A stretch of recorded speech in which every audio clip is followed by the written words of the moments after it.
Is America ruining F1? Hello, everyone, and welcome to the first ever episode of the Purple Sector podcast. My name is Eesa, and I'm joined by my fellow F1 friend and fan, Yousuf. And today we're going to be asking the question: is America ruining F1? So, with the introduction of 3 American races this year, we now have Austin, Miami, and Las Vegas. And after the Miami Grand Prix, which just happened last week, there has been a lot of backlash, especially from European fans, about the way that was conducted, especially the driver intros. So, And what do you think?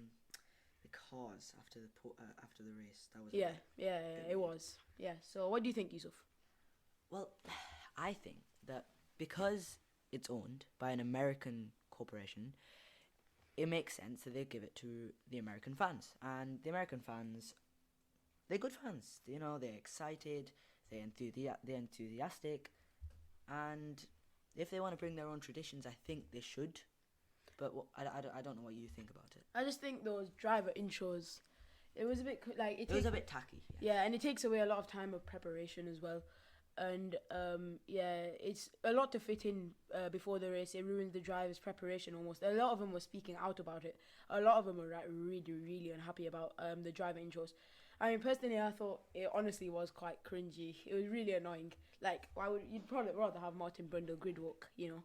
But yeah, I think the especially with things like Drive to Survive coming out, the American the rise in America of Formula One is really become apparent. It's really being loved all around the world. And I don't think it's like America ruining F1. I think the people, at the head of the sport, Stefano Domenicali, all of them lot, they're on board with it. They're absolutely happy with it. So I don't think it's just America. But I do think that it's good for the sport as well to have these races in Miami, like this race in Miami. All those celebrities that we saw, everyone. It was really good. It was like the first time you saw that much love for the sport and people. It's good publicity, but can I just say, the driver intros were terrible. They were very cringy, Yeah. and I really want Kimi Raikkonen to come back for the Miami GP 2024, and the driver intros, and he just walks past, and yeah, it would be quite funny for that to happen. Yeah, and I think one of the problems is more of the purist fans, the people who are people who've been watching for years and years. They've never really seen F1 like this in this kind of context. But I personally think it's very good for the sport. Getting all these people in America, all around the world, is becoming really popular. But yeah, I think the Grand Prix itself, it was a bit of a letdown. But I mean, did you see those fans? Did you see the fans thing with Max Verstappen? Yeah. That was like really poor. I think that's one really let down from the Miami Grand Prix. Like you saw those fans, like it's almost like become hooligans, like football fans almost. The way that they were acting during the Grand Prix. What I think Formula One needs to do is appeal to the European fans who already have their European races. You've got Silverstone, Imola, Monza, all those amazing races, big historical races. But Stefano Domenicali, he said, I don't know how long ago, that 100 years of racing is not going to save you if you don't have the money. And that's probably something directed at Monaco, who aren't paying anything at all. But then you've got Miami, who are probably paying like 60, 70, 80 million dollars just to be in Formula One. And it kind of poses a question, is it starting to become about money? Or is it about excitement, entertainment, the fans? And also, I think why they've gone for America is Europe is chock full of F1 fans. America has none. So I think they could fill that, all of America, with lots and lots of devout fans, and that would make F1 a bit better. Yeah, but I think that also it's quite important to find that balance, Like, it's so all these new places, all these new opportunities.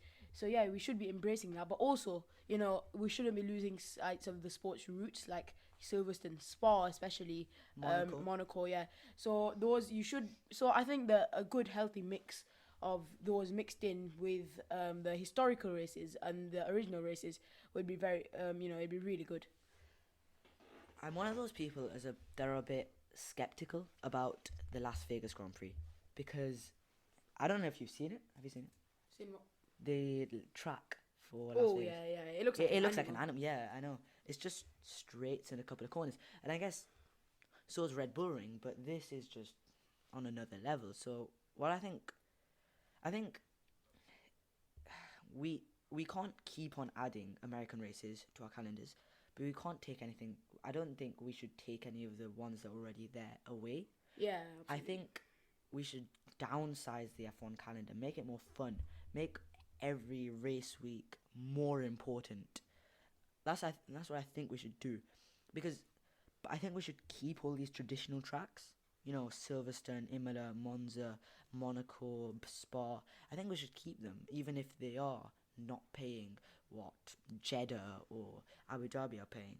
And I think that's what we should do. We have to keep sight of the sport's roots. Yeah, but also like it has to be, for F1 to be an amazing sport and to be what it is becoming, right? It has to be getting the money. It's got to be a good business, right? So as much as about the entertainment and what the fans want, it's also got to be about that amazing entertainment that is all about. And the business is really important for F1. Like you saw the amount of people at F1 at the F1 Miami Grand Prix, like Elon Musk, Jeff Bezos. These people are like big people with lots and lots of money, right? You got the CEO of Twitter, you got some amazingly high people, and they'll be, they could be investing, putting money into F1, and it'll just be, raising the bar for it'll be raising the status of F1 as extremely wealthy sport, and I think it'll make the sport better. But I think a lot of the hype around the Miami Grand Prix, the reason that it's been hated a lot was because of the actual Grand Prix itself. Like, it wasn't a great race, and but on social media, there was a big disparity between who liked it and who didn't. Yeah. Some people liked it, some people didn't. Correct. But I think the hype around it, like the hype before the race, everything being built up, and then to have been let down a bit, I think that was what was really disappointing for all the F1 fans. And I think there's like quite a big difference between American fans and European fans. And I think a big contributor to that is Drive to Survive, obviously. That's been a huge thing for F1 that's really revolutionized it and made it a really big sport in America especially. But like, these European fans, old-fashioned purists like me, myself, right? And I think that they're just unhappy with the way that the direction F1 is going to. But like, again, like going back to the question, is America ruining F1? Like, no way, that's not really, I don't agree with that. I think that, if you want to lay the blame on what's happening, it'd have to be, everyone in F1, the heads of F1, FIA. Yeah. Also, Drive to Survive and Liberty Media. So we'll start off from Liberty Media, the very top of F1. They own it, and since they've bought F1, it has been the fastest growing sport on social media. This is social my media, point. And it's grown exponentially from a sport that was meant for 70-year-old granddads with lots of money. That's what Bernie Ecclestone said. He wanted it to be for 70-year-old guys with lots of money. But now it's for everybody. There's a lot of people, very young people who are getting really into Formula One because of its exponential rise on social media, because of Drive to Survive. Drive to Survive has really helped Formula One grow. I think it has been a bit rubbish the last few seasons. I think 2021 was amazing. And then 2022 kind of... Yeah. The start of 2022 was brilliant. Yeah. I think after that, Red Bull, just brilliant.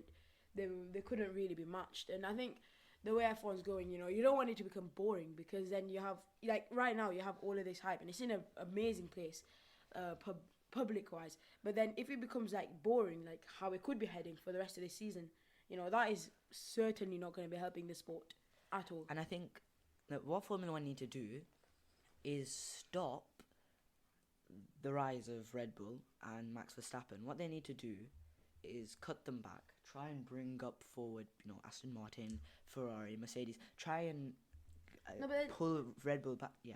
then I don't think that this is really fair to Red Bull. Like, you could have said that in the Mercedes dominant era, because Red Bull. That's what happened though. Yeah, because Same with Ferrari in the Michael Schumacher the era. thing is with Red Bull, right? They've got it right, and they've only been on top for a couple of seasons. But it's not like they've had dominance for a long, like a decade or something. So I think that it could change 2024. Like, look how Aston Martin have risen. So Aston Martin have risen an absolute a lot from 7th last year to what they could be heading for 2nd in the constructors this year. So I do think that it'd be a bit unfair. I think Red Bull have got it really right. The other team just haven't. There's nothing we can do about that. But yeah, I think that for F1 to really, really like become one of the best sports in the world right now, it has to be exciting. Like 2021, like that is the reason the Drive to Survive has like made all these F1 fans in America. It just shot up completely with the 2021 season. And there's one thing that F1 has to look out for is they can't lose the fans that they've got. If they allow Red Bull to go like as fast as they are going now, they will start to lose fans, and that's it doesn't really matter, because it does matter because every fan is valued. But the sport is growing. Yes. With American fans every single day. More American F1 fans are being produced, and not just America, right? All across the world, Yeah. there are more F1 fans every single day. But I think also the Middle East, F1's become very big in the Middle East, Yeah, and we've got a lot of races there: Qatar, Bahrain, Jeddah, Abu Dhabi. Yeah. So I think it's not just America. There's a lot of Asian, tracks that are coming out. There's no African ones, which is a bit weird. So I think it's a bit of a shame, to be honest. Yeah. So I think instead of just going for the big, rich continents, I think we should also just not just go to Europe, Middle East, America. We should also go to other continents. Yeah, we should be expanding the reach. Yes. Yeah. Instead of focusing solely at one continent, it should be everywhere. But like returning just to America, right? Like I don't agree with Las Vegas at all. I think that the reason that we have that Grand Prix is solely because of money. Yeah. And like looking at that Grand Prix, it could be a good Grand Prix, it could be a horrendous Grand Prix. We have no idea we don't really know right now. But personally, yeah, I think that Las Vegas, the only reason it's here is because of the money. But I think the only reason we're having this conversation right now is because of Miami. Las like Vegas, the fact Miami, Las Vegas and Miami. Like Austin's a great track. It's been amazing. It can really produce some amazing races, like 2022. But I think that Miami, the backlash that has come of that, those driver intros and everything, it has really made like F1 fans, especially in Europe, really think, are we going the correct way in terms of F1 in America? I also think that F1 is quite an old sport, so we should not allow ourselves, or F1 should not allow itself to be completely taken over by, American stuff. We shouldn't. We should keep the European stuff for the European races. Good things. We should then we should take the American stuff for the American races, and I think that's how we should do it instead of American for everything, because I don't think that's going to work with European fans. And this rise of Formula 1 will stop at some point, but they've got to try and keep it flat, and for as long as they can, try and keep as many fans as long as they can. And I don't think adding more races, more, not having a dopamine rush every race, we don't need that. Sometimes we need races that are for strategy. Sometimes we need races that are just, completely crazy. Sometimes we need races that are just fun. And sometimes we do need those boring races so that we can understand which races are fun and which ones aren't so much. So I guess that's what should happen. But yeah, with Miami, right? I don't agree with these driver intros, because so we're saying that Miami has these these cool, amazing driver intros that are really gonna get people excited, hyped up. Like, I mean, has it really done that? You're not cutting them any slack over these driver intros. Yeah, exactly. But my question is, right? Like, why should Miami have this, but not every other track? Fernando Alonso said it himself. Like. One track, like fans come to see one Grand Prix and they get one thing, but then you come to a different Grand Prix and you get a different thing. You don't really get the same as what you get in Miami. But I think that overall, America is good for F1, but it shouldn't be a point where, you know, you got like 8 races just in America. I don't think that could happen. I doubt that ever happened. Yeah, but I do think that America's good. It's really bringing fans and money. And so, yeah, that's my verdict on it. I don't think America's ruining F1 at all. So, you think it's ruining it? No. I think it isn't as well. I think it's good for the sport. It's good for F1. It's good for the fans. And it's a good source of income for F1. I think, you know, and if it keeps Fernando Alonso in his race seat for another few years, it's amazing. So Yeah. I think we'll cut it there. I'd just like to tell you that this is our first ever podcast. And please share. Tell your friends, tell your family, tell anybody you know. Please, you know, spread the word on social media. You can find our social media channels. We're on YouTube, Spotify, wherever you get your podcasts. We're on Twitter, Facebook. Yeah, we're on Twitch as well. So, we'll see you at Imola on Friday. And also, just as a notice, we'll be making videos, you know, all the time. It might not be every day, but there'll be videos coming out all the time. We'll have one next Friday for Imola. And also we'll be having post-race podcasts. So after the race, we'll be talking all about the race, digesting it all. So make sure you watch out for all of our content that's coming out. And make sure to follow and turn on notifications so you can get all of our amazing content. So yeah, follow, like, subscribe. Please stay connected. Carry on listening. And if you want us to improve anything, tell us in the comments. We'll see you on the next one. See you at Imola. See ya.